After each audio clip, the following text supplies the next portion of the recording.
And hello. We are here. I am Tamara Scott. It is Truth for Our Time. It is Wednesday. I kind of like doing the show on Wednesday because it gives you that little something to look forward right in the middle of the week, what they call hump day. And so it just kind of helps get us along. But thank you so much for being here. Joining me today will be Vander, Hart, who is the founder of Truth in American Caffeinated Thoughts. Caffeinated Thoughts, yeah. And you also write and edit Truth in American Education. Yeah, they allow me to write. I just end up being the kind of the primary writer for it. And you've started another one. I helped launch FightCommonCore.com and Iowans for Local Control. There you go. I wish you'd do something. I wish you'd do something with your time, Vander Hart. And Drew Klein is joining us as well, and he'll be here shortly. We'll be hearing from him too. We are going to talk today about the budget deal of 2013, and we'll see what we think about that budget deal once we learn more about it. Before we get into the show, I just want to say to you, it is December 11th. Are we quite into the 12 days of Christmas? Are we 12 days away? Oh, gosh. We're getting close. It's 14. Close. We're getting close. So as you start preparing, and I know you're preparing your home and you're getting the tree ready, you know what? Let me just remind you, it's not what's hanging on your tree. It's what you believe in your heart. And as much as you're preparing your home, I would ask you to prepare your heart for Christmas. I was listening on my way in, actually, and another radio person, and I usually don't get to listen to talk radio. It was in between Christmas hymns, so there you go. But he was talking about the split in his family's faiths and their ethnic differences, and that they weren't allowed to have a Christmas tree for quite some time until he was 12 years old. And I just thought, all of that, the commercialism, everything aside, understand what you believe. Talk to your kids about it. This is a perfect time of year to be having these discussions. And Christmas is so much more than a Hallmark day, than a shopping day. I very much resent the Black Friday takeover of what is to be the beginning of the Christmas season. So talk to your family about it. And in this day and age of all about me, it's not all about you. It's really not all about you, except the whole point of Christmas is all about you. And if I could just, this is an excerpt from a sermon from Martin Luther back in 1483 to 1546, right? So this is from 1530, in which he says, it is about you. To you is born the Savior. And then you can and should say amen, and I thank you, dear Lord. He says it's not just about Mary. It's not just about Mary's story. It was very clearly born to a virgin. To you this day I bring you good news. So I don't want to get carried away and take off the topic. I've got two guests in studio today, and that's quite fun to actually have in-studio guests with me. And Drew Klein, thank you for popping in. Yes, absolutely. Thanks for having me today. And you are what's the title you have with Americans for Prosperity? I am a field coordinator with the Iowa chapter. All right. So I get in here today and I say to Ryan, and my thanks always to Ryan Northfield, our producer and the man behind the glass that makes this show work, and oftentimes with not much notice because I am a deadline gal. But I said to Ryan, if I had any clip today that I was going to show, it would be the clip of Home Alone when she's standing at the airport counter, frustrated, wanting to get home, and she can't make it. And she says, "This is the season of perpetual hope," right? Absolutely. Or the Charlie Brown where he goes into his little soapbox, if you will, about what Christmas is supposed to be. Drew, it's December. I like to focus on family. I want to do baking. I just resent government taking over so much of my life, including the holidays. And if you remember the Health Care Act, I think it was right around the Christmas holiday and then finally, of all things, Easter weekend when they actually passed that monstrosity of a horrific bill. Indeed. So here we are, Christmas, and once again, DC strikes. Yeah, impeccable timing. Absolutely impeccable timing. Unfortunately, we actually now, yesterday was a pretty hectic day in my world trying to figure out exactly what was going on. But last night we now officially have the Ryan Murray budget proposal. And I don't mean to be incendiary, but they talk about how this is really great for conservatives because we're gonna put aside some of those cuts in these first couple of years, but 10 years down the road, there are going to be some great cuts. When our debt's really high, then we'll cut it. If you'll just indulge me for a minute, I'll paint a little bit of a word picture. This is like a father who doesn't pay child support, and his 6-year-old daughter asks him why she has to wear shoes with holes in them, and he says, "No, don't worry about that. When you turn 16, I'm going to buy you an awesome car." I think that's what we see going on here. We have a Congress that can't keep its promise for 2 years with the Budget Control Act that it just passed in 2011, already wants to put aside those sequester cuts and any sort of spending restraint, but yet they want us to believe that in 10 years, then we're really going to see some awesome cuts. How is it, Dr. David Noble says, I'm even-tempered, I'm ticked off all the time. Indeed. It just gets so frustrating. So, I'll just open this up. Frankly, thank you both for coming into the studio. It's kind of nice to have a party in here in studio with me. The show is so much fun. I get to talk to people all over the nation, but it's always nice to have faces in the room. So at any point, interject. But okay, so yes, well, you two had a little fun adventure this past couple of days. We spent a couple days together. That was you talk about wanting to spend time with your family. I think Shane was a little bit upset yesterday. Well, okay, so the weather was cold enough here. How was it, Northern Iowa? Still cold. Even colder? Yeah. Drew drugged me out 6 a.m. to go up to Rocket Rapids, so that was a lot of fun. It was not a physical dragging, though. It was just a threat that he'd be stranded in Sioux City if he wasn't in the vehicle at 6 a.m. So you started out Monday. You had your event in Sioux City. Yes. On Common Core. On Common Core. How did it go? Oh, we had about 45 folks attend and talked about nuts and bolts of Common Core and gave a kind of a historical overview of the development of Common Core and the difference between the Common Core and the Iowa Core, and then gave several reasons why I was opposed, and then discussed some action steps and had a good Q&A session. So I was pretty pleased for this kind of the first event we've done together. So people are catching on because I've done events really all over the state as well, and anywhere from 15 to 50 people show up. They're getting it. I'll be in Monticello in February, the Tea Party. People are waking up. Mm-hmm. Okay, so then you thought you were coming back home, and Drew said, got this memo, and now we're heading. Well, I knew I was tagging along with them. We were doing a couple big government Braille tour I just didn't stops. really give them the itinerary of what those stops entailed. All right, so the budget deal came out. Indeed. And so you've been on your tour about Brailing his big spending. Yeah.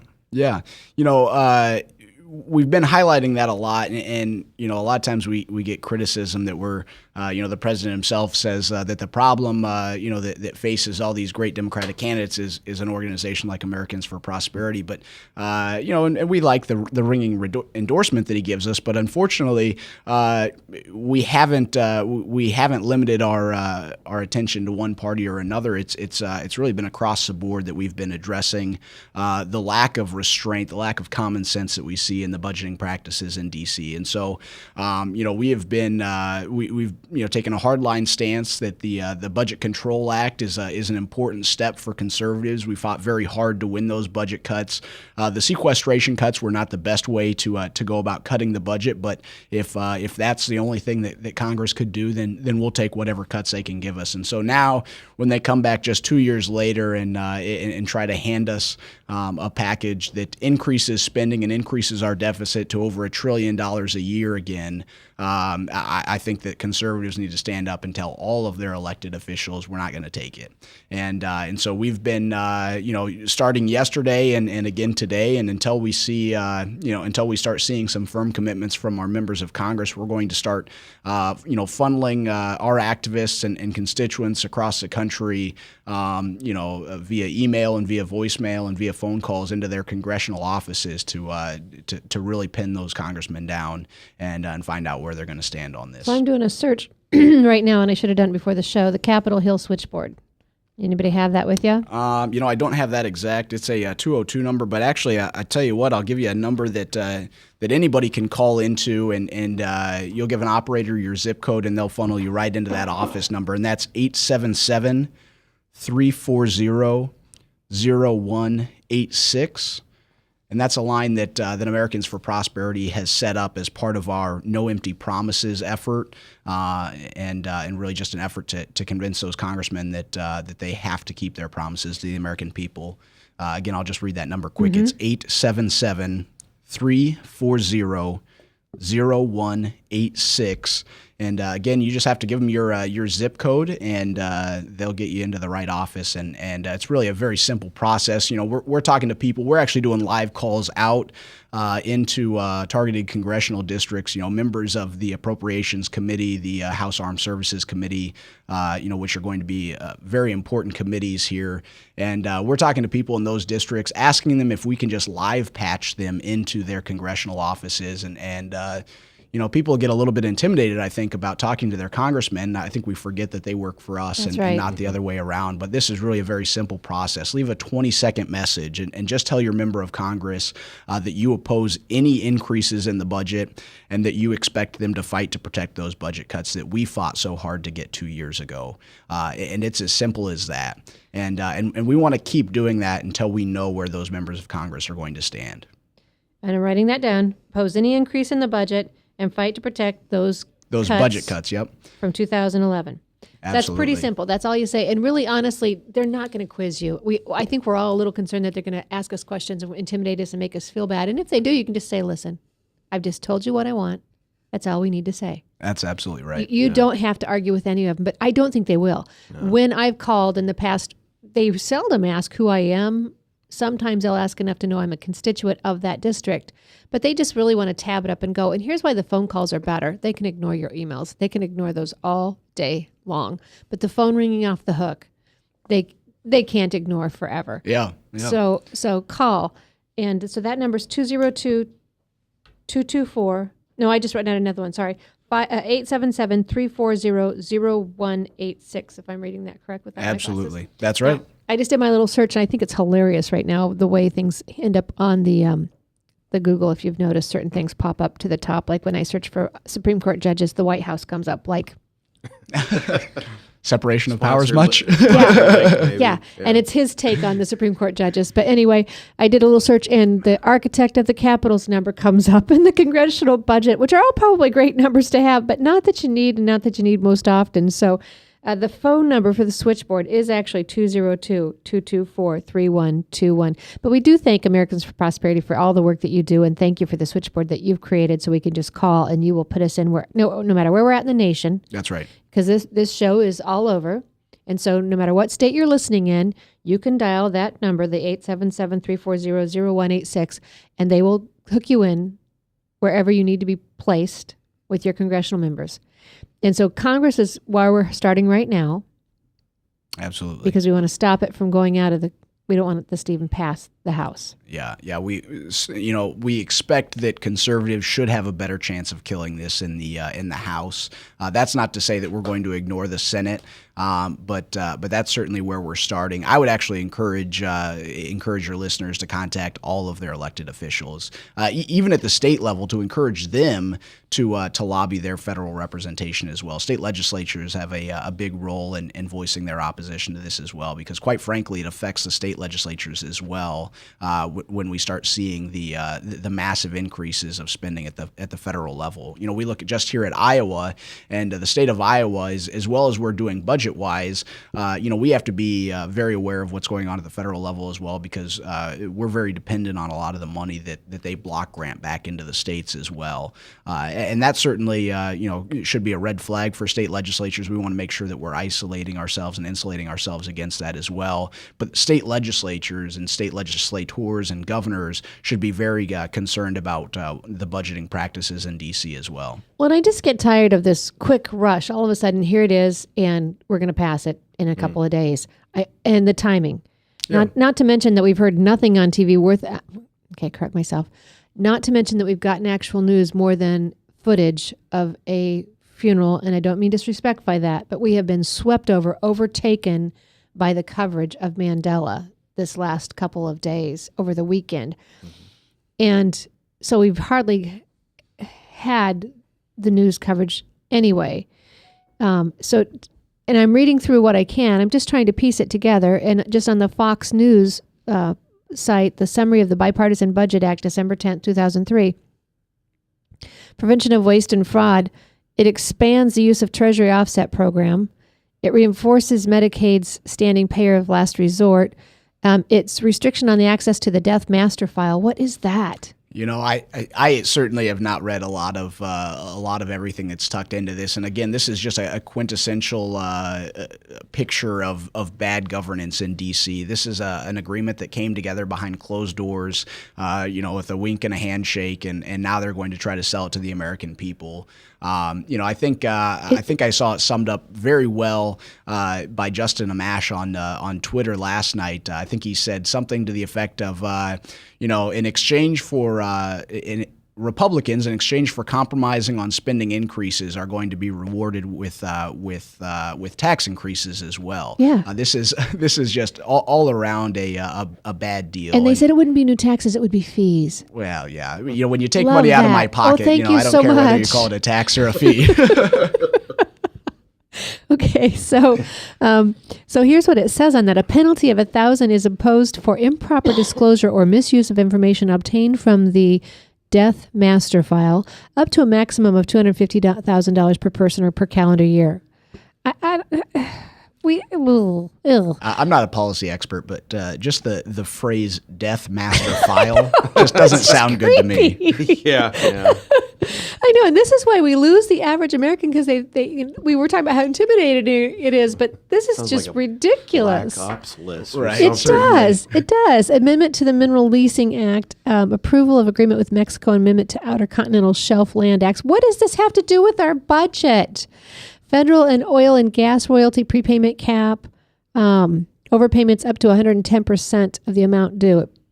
It limits the amount of interest payable to the. What else did I see in here? Something for the TSA. I'm sorry, but I don't want to. Provision increases Transportation Security Administration fees and simplifies how the fees are assessed. And I wonder, I have not seen this take place yet, but I was thinking about this morning, and this is obviously a very small, minute, complaint to the overall package. The package is bad all around, and chiefly because it increases spending. But you start increasing TSA fees, and they'll sell it as, well, this is a user fee. It's going to pay for those that are using the system. But all of our members of Congress, all of our elected officials are, on a regular basis, flying back and forth between D.C. and their home states.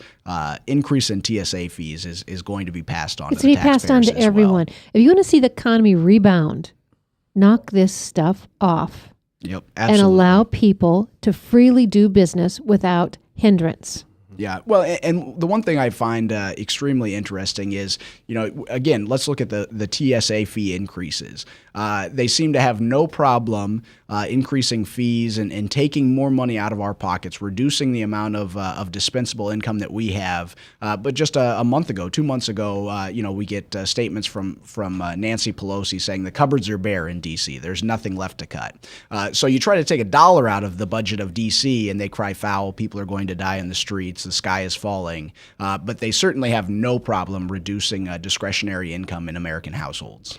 And we just saw the big march on the McDonald's and the Burger Kings because the unemployment. Does AFP have a stance on the minimum wage? We do. It's certainly not something that we're out campaigning on a regular basis. But unfortunately, the minimum wage is not a program that's going to help America's poor and America's struggling. Quite frankly, the minimum wage has killed opportunities for workers, new workers in this country, to learn skills and improve their ability to become a marketable employee that can go out and earn a good wage. And as employers are less able to hire more workers because of the minimum wage, we're killing opportunity for people to rise and climb that ladder. Absolutely. And to me, go back to your example of the 16-year-old getting a car, it'd be like saying, I'm going to give you that car, but I'm going to charge you so much money for gas, you'll never be able to drive it. Certainly. Because even if you get this minimum wage through, again, the cost is going to be passed on. And if you can't afford that Whopper, and that Big Mac, those places are going to have to tighten their strings or close their doors, and it's going to come back and impact you. Or some workers are going to lose their jobs. Well, we see it already a lot of fast food companies, and not necessarily just fast food companies, but I've seen stories about Applebee's replacing servers with tablets on the tables. We're going to start see employers like that replacing humans with machinery because, quite frankly, it's cheaper for them to operate that way. I think I saw that McDonald's in maybe it was in Italy, one of the a European country, either way, is no longer going to have a person at the register when you walk in. Instead, it's going to be a touch screen machine that you come in and place your order. I think people on the left have to be extremely careful as they make this argument that they want these low wage workers paid more and more and more and more and more because business owners are going to find more and more ways to replace those individuals. The hope of healthcare cost us the 40-hour work week. Indeed. The promise of a minimum wage increase is going to cost many their jobs, and most of us the ability to stop it and get a cheeseburger because we just won't pay it. Well, I'm just appalled when I see fast food workers wanting $15 per hour when our military members, enlisted Exactly. folks, do not make that much an hour. When you Exactly. consider how many hours they put in a week if they're deployed. It's just it's insane to me. How do we help people understand it's not what you're earning, it's what life is costing you that is out of hand?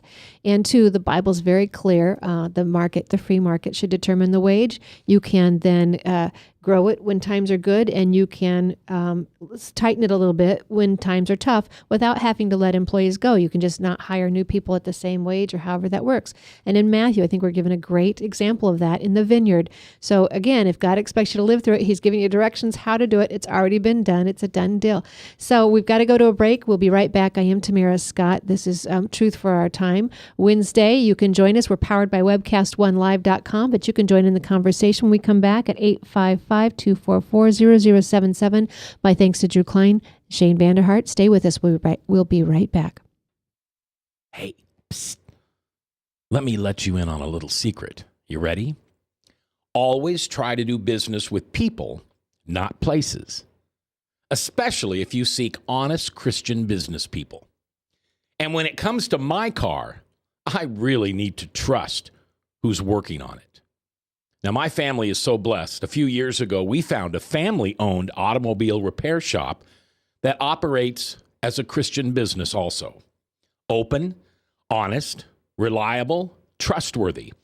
It's AMCO on Hickman Road in front of Kmart, and it's a family-owned Christian operating business. This family treats your car as if it was their car. Everything from oil changes to transmission repair and everything in between. So the next time you feel the need to be at peace with your choice of who you can trust with your car, give AMCO on Hickman a chance to serve you. And tell them Max sent you.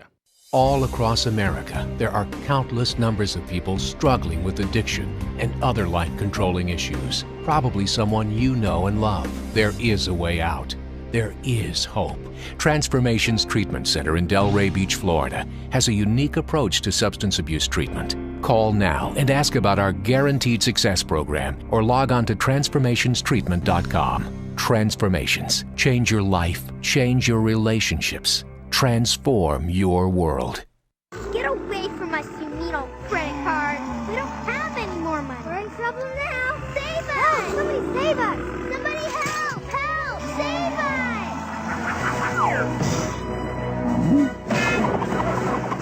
Hi, I'm Tom Coates from Consumer Credit of Des Moines. If your credit card's a little too animated, give us a call. Hooray! We're saved! Consumer Credit! You're our hero! And I am Tamara Scott. Thank you for joining us on Truth for Our Time. I think I've gotten myself off the website here, but we do have the chat going at the same time on webcast1live.com. There is a live chat if you want to play along. And Ryan, if I'm missing something, let me know because I'm not seeing it on my website. But I'll try and come back to it. And you know it's an operator error. You know it's not my machine, it's me.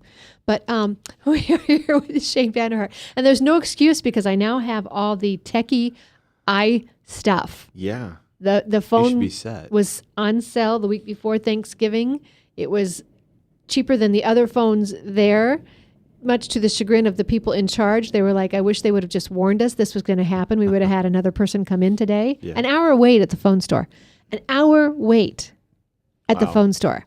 I really hate lack of customer service. Mm. I hate it when we've forgotten the whole point of the free market Mm-hmm. and servicing demand. Anyway, Shane, thank you for joining me. You have been active in this Common Core stuff for I don't know how long. Yeah, 3 years? 3 years. Yeah, it's gone by quick. I know Concerned Women for America has been active from the get-go. Tanya Diddy, Georgia State Director. Oh, gosh, I think it was 2005 maybe when she started warning me in Washington, D.C. what was coming. She saw it coming, the moving away from textbooks, going to computers. Mm-hmm. The danger of that, your parents, one, they can't see the textbook. They have Sure. no idea what you're being taught. They can't see if you're understanding your textbook because they can't ask you a question out of your textbook. Mm-hmm. They can't see if you're keeping up with your class because they no longer know where you're at, where your class is supposed to be. It's making things a lot more difficult for parents, and they just have to be that much more diligent in saying, hey, I want the password so I can access your textbook and see it. I need to be in constant contact with the teachers to know what your progress is. So, so parents just need to redouble their efforts to be involved in the education of their child. And it's going to take a lot more time. It is.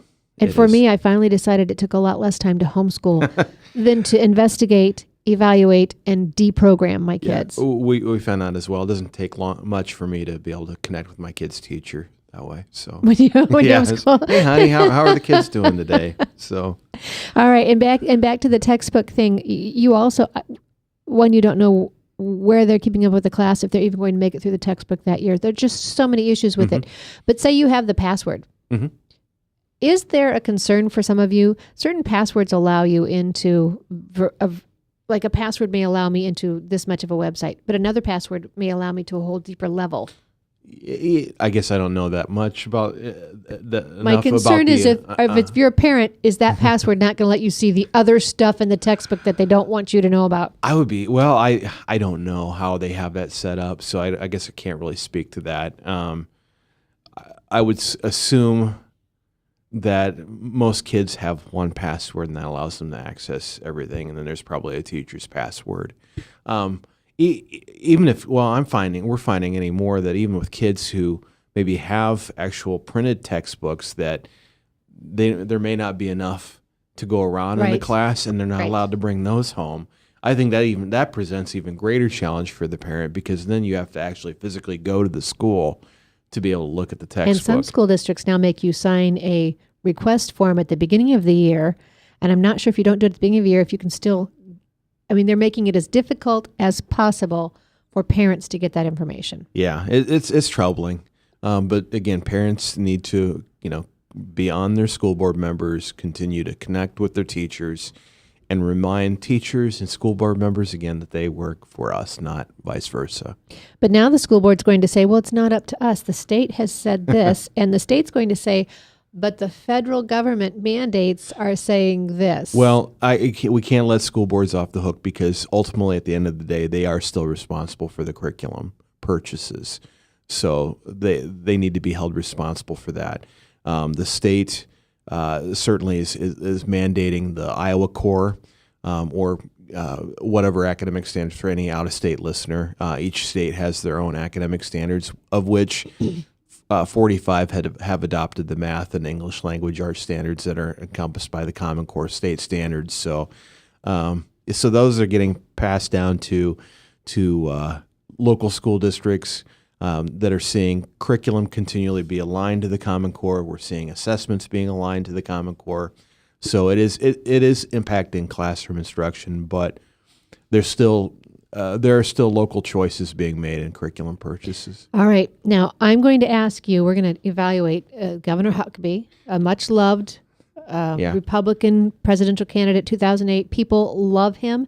I appreciate his ability to connect with an audience on a level that is just so real and genuine, and to be able to express a solution in a very everyday vocabulary or vernacular, if that's the cool word to use, that isn't all the DC hogwash. I appreciate that. But on Common Core, we have a disconnect. Yeah, he's been consistently wrong on this issue. And when I first heard he was going to be making a statement on Common Core, and I heard about some of the panelists that were going to be on his show, I was encouraged. I think the panelists did well.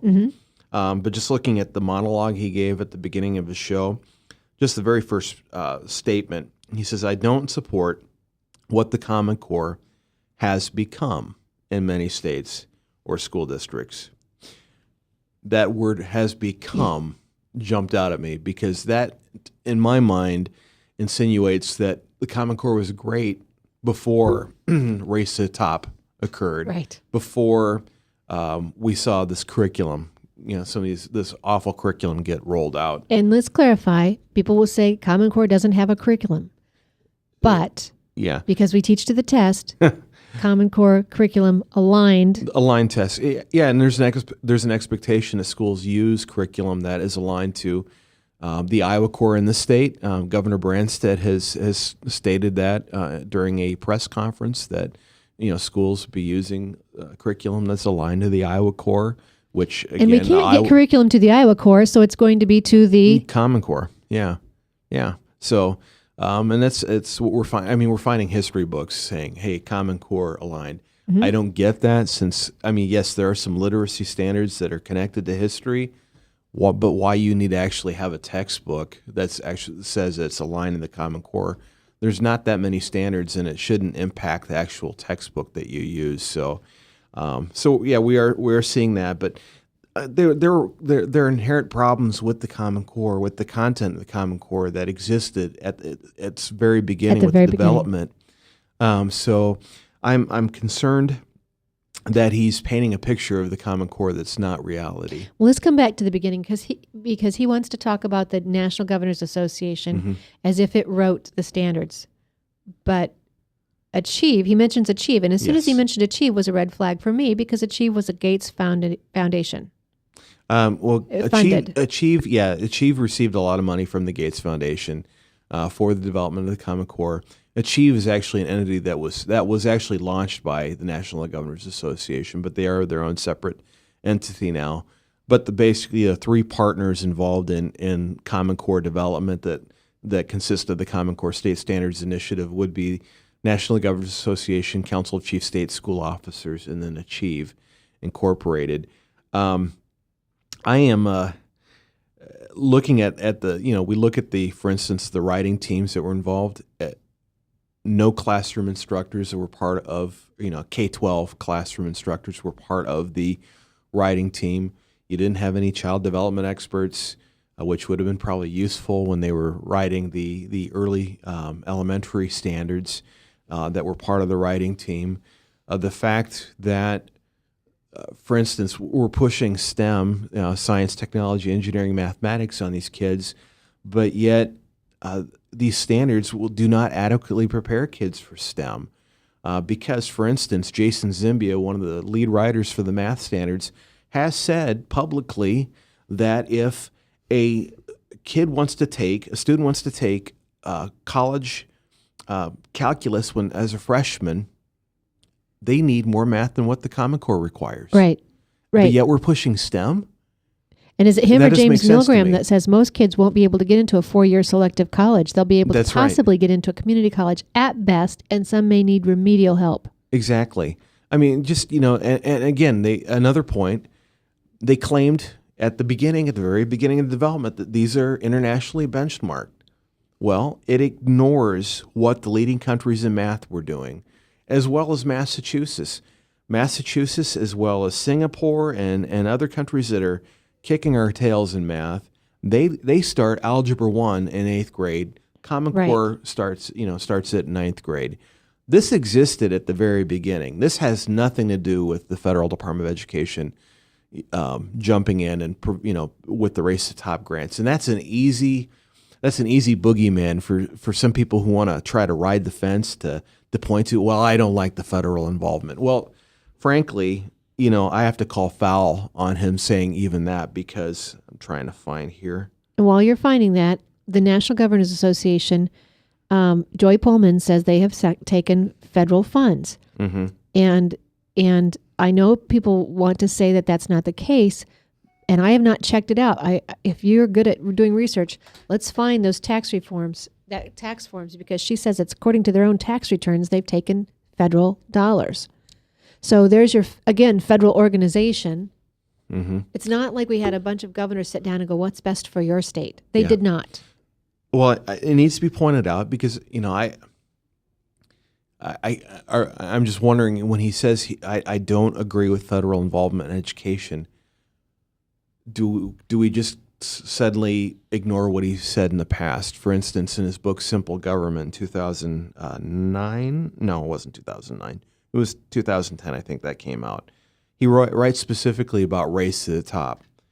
He writes as page 100 in Simple Government, although I believe education should be left to the states, I fully endorse the new federal program, Race to the Top, which has states compete for additional education funds, allowing them to decide what reforms to enact rather than having specific reforms imposed on them from above. But the problem is that, the Race to the Top, the grant application required college and career-ready standards that a state had to adopt in order to be competitive for Common Core, for the grant, Race to the Top grant. However, high points were given for states that adopted a set of standards that were part of a consortium that included a majority of states. Okay. The only game in town at the time was Common Core state standards. So to say that, states had this choice of maybe that's a menu of different college and career-ready standards, if that were truly the case, then maybe you'd have a point. But there was one set of standards that met that criteria. That was the Common Core state standards. So they didn't have a choice. And Race to the Top was a scheme by the Obama administration to further entrench the federal government in education. And see, he says that it's been hijacked. I would Who? say Obama hasn't hijacked. No. He's amplified it, Yes. Yeah. but he hasn't hijacked it. Nobody's hijacked the Common Core state standards. Nobody changed up the standards. Nobody changed the fact that curriculum's being aligned to the Common Core. That was by design. So I don't understand how, other than maybe he's feeling political pressure and he's trying to, again, have it both ways. This has not been hijacked. These are the standards that were originally developed. Curriculum was always going to be part of the process because they knew that curriculum needed to be aligned to the assessments. The assessments are going to be aligned to the Common Core. They've always discussed having Common Core aligned assessments to accompany the standards. Again, this is nothing new. So nothing has really changed since 2009, 2010. So I don't really know what he's talking about. I mean, certainly he could be appalled, as we all are, by some of what's being passed as Common Core aligned curriculum. That's fine. But the standards themselves there's still issues with the math standards. The push for informational text and the English language arts standards is going to, I think, amplify the potential indoctrination when we get into advocacy journalism and different things that they're introducing in the classrooms, as well as when you look at a state is adopting new standards and they need curriculum that's aligned to the standards, suddenly they have to buy new textbooks. Right. So, And here's just a note. Why is it we all have to now have these Common Core aligned textbooks? If you're just teaching World War II, if you're teaching World War I, if you're teaching the formulas to chemistry, if you're teaching geography, geometry, aren't the answers the same? Aren't the formulas the same? The dates the same? The fact that we have to have a Common Core aligned book should be an alert to every parent. I reject that we need it for Common Core aligned books for history, for science, because that, again, it really encompasses more math and English language arts. I can understand possibly the need for them in math and ELA because of maybe having that content organized by grade as you see it laid out in the Common Core state standards. Okay, so but see, there's the inconsistency there, because if the reason they're promoting Common Core is that children of military parents could move from Washington to Florida and have the same, fall right into place in the same teaching and wouldn't lose a beat, which we all like that idea, except that unless your teachers are teaching the exact same lessons in August, in November, that won't hold true, because what someone taught in the fall, someone else may be teaching in the spring. So that doesn't fall true. And the other thing we hear is that teachers we see the textbooks and it's a script. We're hearing that it's nothing more than a script. The teacher's becoming a facilitator. At least some curriculum, yeah. Yes. And so unless that's the case, you won't know what someone is teaching or not teaching. That's true. And they've said to us too that these will be implemented differently by schools. So that kind of, again, there's going to be enough differences in interpretation, implementation by school district that I think it invalidates the argument of, this make sure that each, if a kid transfers, they're going to be on the same page when they go to a different school, because it is going to look a lot different. All right, we've got to go to a break. I am Tamara Scott. This is Truth for Our Time. We're being powered by webcast1live.com. You are welcome to join in the chat. You're welcome to call in at 855-244-0077 after the call. And if you have thoughts on the Huckabee Show, we'd love to hear from you. If you were going to meet with him, what would you say to him? And if you have concerns, we'd love to hear from you as well. And Shane, when we come back, I may ask you some more specific questions about Common Core in Iowa, where we're at, what's happening here right now as well. Sounds good. We'll be right back. Thank you for staying tuned. From the RE/MAX Real Estate Concept Studios, this is Webcast One Live. I'm Brian Leach, owner and general manager of Service Legends. I brought along a couple of the home comfort heroes. Hi, I'm Tammy Wells. I am Nick Wondershide. I'm administrative manager I'm the senior technician from Service Legends. It seems like every good thing, when you feel it to the bone that it's good, there's a lot of hard work put behind it. I don't think that you can fake it and have it turn out good. If we seem like, okay, that's just weird, it's just a furnace, why would you believe so deeply in a furnace? It's not just that, we want to show the world that you can have good service. Yeah, it's your home. It's built into our daily trainings, it's built into our culture, that we're gonna do whatever it takes to have each client say they love us, period. That's why we spend all the hours in the training that we do. And if we guarantee it's gonna be a good experience for you, or else it's free, what type of work do you think we're gonna do? There is a guarantee. Temperature selection guarantee, fixed right or it's free guarantee, comfort guarantee, best value guarantee. All of these guarantees hold us accountable to ensuring that we exceed your expectations. And if for whatever reason we'd fail and we can't make it right, we guarantee all of those guarantees with a 100% money back guarantee. If you don't think that your technician can fix it right, are you gonna say that to a client? No.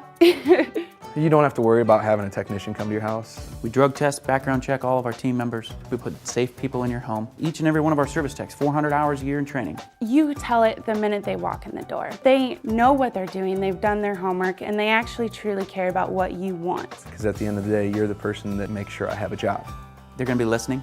They're gonna wanna know what your challenges are. Then they're gonna come and give you options, and you get to choose. If I'm there to help and I make it easy and painless, I did my job right that day. Well, when it comes to your comfort, safety, and your family, you don't necessarily go buy the most expensive, but you get the most bang for your buck. Oh, it's worth it, because there's a lot of people that will find a way to get it to work right now and then leave and then come back, charge you again, and the cycle just repeats itself. So when I'm out there looking at the furnace, I want to find why it failed today. How can we change the part today with something that you're not going to have to worry about? Is it worth changing the part today? You can put a lot of money into a furnace. I can fix parts all day. There's good job security in that for me. But is it the right thing for you? I get a lot of the phone calls of after the technicians are there. They're just in awe. They're like, wow, you guys are great. I don't even know what to say. You guys are great. Everything you did was perfect. It was great. Keep going though. I like this. Just give us a try. I'm gonna take all the risk. I've got the time to make this right. I've got the support to make it right. Just check us out. And if you don't see the value in what we do, fixed right or it's free or 100% money back. enough said.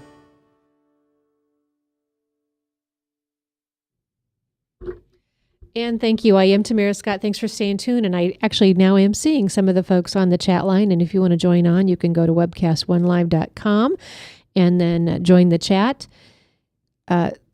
Leslie is saying that the CCSS, Common Core State Standards, is developmentally inappropriate. No childhood development experts were involved. That's true. We get that. That's correct. Yep. We're now seeing some of the concern coming out of kids are just they're stressed. I mean, getting kindergartners to think algebraically, just getting kids to think also abstractly at an inappropriate age as well when they're not equipped to do that.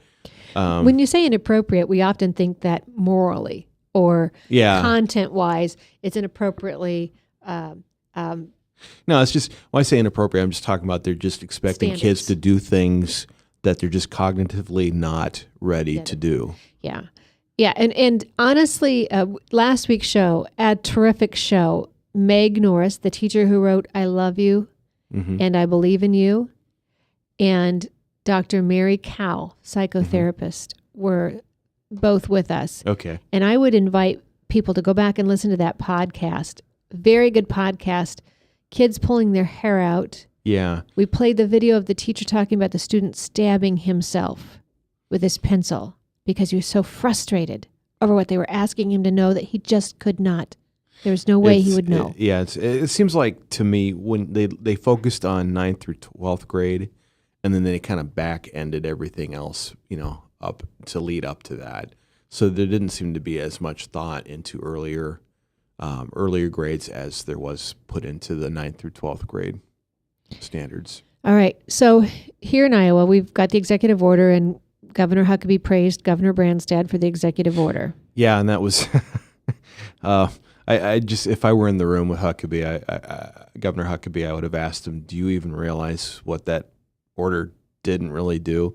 But really when you read through Governor Huckabee's statement, the executive order kind of mirrors what he's saying. Basically, let's get rid of the Common Core brand, but keep the standards and the assessments. How can you keep the assessments and not do the data collection?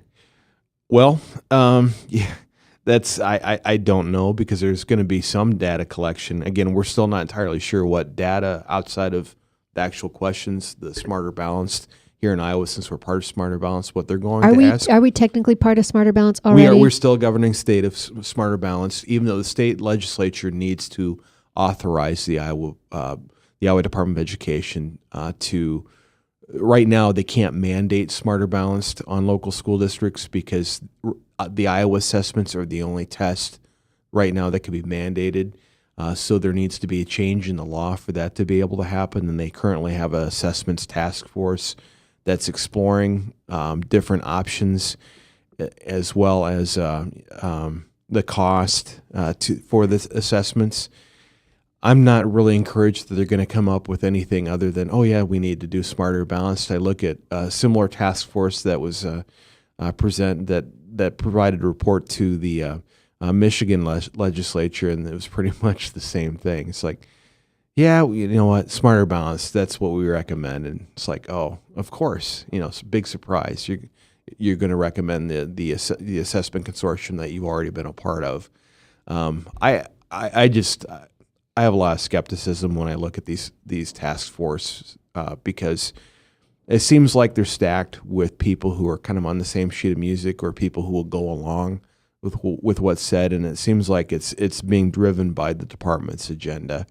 So, and it's leading the task force members to decide on a predetermined outcome. So, I would fully expect. I'd be disappointed, but I would not be surprised that the assessment task force will come back to the legislature and say, yes, we need to do the Smarter Balanced assessment.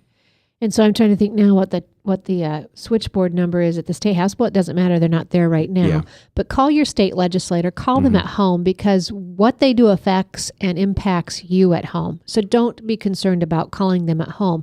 Or many of them have a cell phone number on. If you'll go onto your website, do a search for them. If you're not sure who your legislator is, you can go onto the Legis.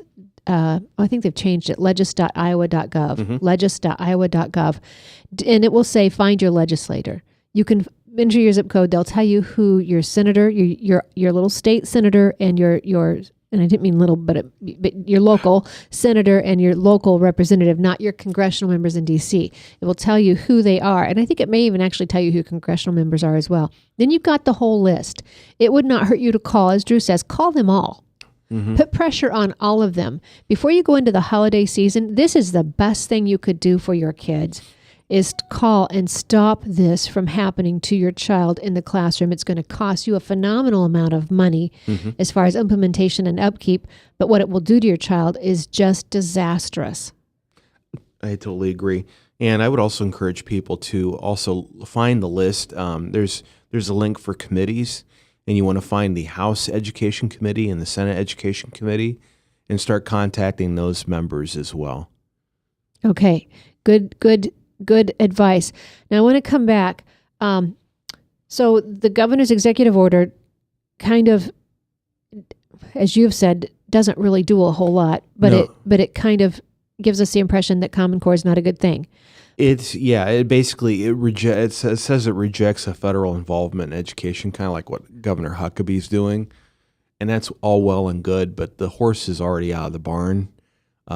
It didn't go far enough. It didn't pull us out of the Common Core State Standards Initiative. It didn't say stop to the Smarter Balanced Assessment.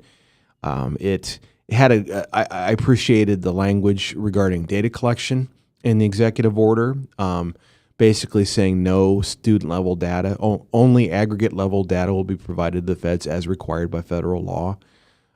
So no student level data. And I wouldn't go with federal law because federal law could mess you up. Yeah, well, so, that's true. And it's and again, even with that, I don't think we should just stop there. I think we need to have something codified, absolutely, to protect student data. So like no collecting it without parents' permission. Exactly. Period. Exactly. Let parents understand every time you're coming after their student to extract information. Once they start getting that idea, then you might understand how much they're collecting and what they're collecting. But here's another thing, and I didn't know this until just recently when I was having discussions, and Joy Pullman very kindly sent me a note in the Memorandum of Understanding, and she can give you exactly where it's at. States agreed that they would change state law to comply with the unspecified data requirements yet to be determined. They're not going to be done until 2014. So we don't even know yet what that data requirements is going to be, what the fields are going to be. It's unspecified, but we've already said in our Memorandum of Understanding back whatever year that was, reread that. Yeah. That we would change state law. So Shane, it won't matter what state laws we make if we're going to have to change them anyway, because that Memorandum of Understanding, it's almost like a UN treaty having more power than our state laws. Yeah, and we just, we ultimately need to, and she's talking about the Memorandum of Understanding with Smarter Balance, correct? Memorandum of Understanding, I can go back and find that email. That's okay. Again, I think that it just underscores that we need to pull out of Smarter Balanced. Kansas just did it. I think they had a lawsuit yesterday, going, didn't they? Against their adoption of the next generation science standards. But however, the board voted, the Kansas State Board of Education voted 8-2 to pull themselves out of Smarter Balance, and they're going to have University of Kansas develop assessments. And right there, I think that would take care of some data collection concerns as well, keeping it in state. And since Iowa Test of Basic Skills already has a leg up on creating test. I don't see why we couldn't develop something in state. Okay, so I want to come back to that, and then back to the executive order. When people say to me, "How is the governor says we're going to go with the Iowa Core? How is that different?" Okay, well, Iowa Core involves more subjects: social studies, science, math, English, 21st century learning skills. Okay, that right there. Have you seen those? It's been a while since I looked at them. They're concerning. Yeah, it's broad and nebulous, and those were added in 2008. The Iowa Core was originally passed into law in 2005, expanded to include 21st century skills as well as to be mandatory in 2008. 21st century learning skills. Gosh, I wish I had that in front of me exactly. Here's what people are telling me when they get into it. The science, the biology is where the sex ed, and you want to talk inappropriate, where the really inappropriate stuff comes in. Okay.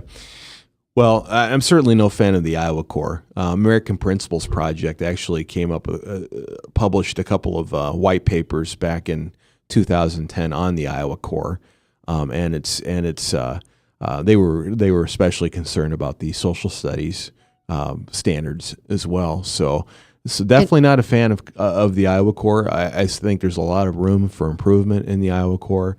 And we just had the conference in St. Louis on the social study standards, and the Missouri Education Watchdog, Gretchen Logue and Ann Gazel, have already put some articles up on the concern with the social studies standards. The C3 framework for social studies state standards. Yeah, the thing that jumped out at me is they identified, America as a democracy rather than a constitutional republic, and it's like, wow, you can't even get that right. But people need to understand what the whole mission is. Exactly. When you start changing and tweaking the little things subtly, the whole big picture, as again, go back to a Bible verse, it's the little foxes that ruin the vineyard. Yeah, we would absolutely. all, if they came in and just sweepingly overhauled education, which is what this is, but if we would notice some of the big major changes, but they're so subtly just eking it in to where parents can't possibly check it all out at the same time. They can't possibly keep up with every textbook in every class. It is so overwhelming. And the math that they're teaching now is in such a style that parents can't help with it. Yeah. The methods are not something that parents are familiar with. Absolutely. It's frustrating. So, again, the best thing I think you can do for your child is go back to education savings accounts. And that's something that they're going to be working on. I know the state, Iowa Association of Christian Schools, as well as Iowa Alliance for Choice in Education. That's going to be their primary push. And I believe the Iowa Catholic, I don't know this for certain, but I think the Iowa Catholic Conference will be involved with that as well. And they'll be pushing for education savings accounts. And I appreciate those as opposed to vouchers, because I think that it helps everybody, all parents, whether they send their kids to private school or they homeschool or they want to do online education, they just want to have a tutor. It helps will expand greatly the types of choices that we have for our kids. And it puts parents back in the driver's seat. Exactly. It's a little more responsibility. Some people will shy away from that, but you're going to be responsible anyway someday before God. Yeah. So go ahead and take the responsibility that God gave you. He uniquely designed you to raise the parents that he gave you, the children that he gave you. And you will be so much better off. Your kids will be so much better off. Look around the world around us and see what's happening to our children. And you must understand it's something. It's something that they're dealing with. And I would guess where they're at most of their day has a great deal to do with that. Definitely. Shane, we're out of time. What do you have in closing? I would just, again, Next Generation Science Standards will be the next big thing that the Iowa State Board of Education will determine. There's a list on the Iowa Department of Education website of those members with contact information. Call them. Tell them, you know what? No to Next Generation Science Standards. We need to reject these. If you think we need to improve our Iowa Core science standards, which we probably do, there are some great state models that, for instance, the Fordham Institute gave a higher grade to than the next generation. Massachusetts, I think, was one. Indiana or Kansas had some good science standards. Indiana has some good science standards. South Carolina as well. Look at some of those states that were leading the nation in the rigor of their science standards. And, if we're going to look at models, look at those, but we don't need to adopt next generation science standards, which were given a C. C. When we have a D, they only raise it to a C. And if we're going to go with the expense and the overhaul, let's shoot for an A. Exactly. So, even if we don't expect every child to come out perfect and a 4.A student, should we not have that be our goal? Yeah. If not, what are we wasting our time doing? Absolutely. Shane Vander Hart, as always, thank you for coming in Very welcome. to the studio with me today and discussing this. It is a conglomerated, if you look at some of those photos that have the flow charts, and I think Meg Norris on her Facebook page, I think she has that as her banner. Some of these, the many facets, the different tanglings, it is impossible to unweave all the different varieties, and where all the different holds and entanglements is just the best way to say it, of the corporate Common Core. It is just the corporate Common Core. And so keep listening, keep tuning in. We'll wade you through it. We'll give you the tools you need. But again, all you have to do is call your state legislator, your state senator, and tell them, not my child, not NGSSS, not Common Core, not Iowa Core, not Smarter Balance, not Park. We can do better for our children. Mm-hmm. And you could do better with just 2 or 3 books at home than all the stuff they're going to get at school that's going to frustrate them and not help them academically, beyond psychologically and everything else that it's doing to these kids. I am Tamara Scott. We're out of time. Thank you for tuning in. For more information, you can go to Stop Common Core in Iowa, Stop Common Core Iowa, the Facebook page. Shane, local for IowensForLocalControl.com and TruthinAmericanEducation.com. All right. We're out of time. Be encouraged. Never be complacent.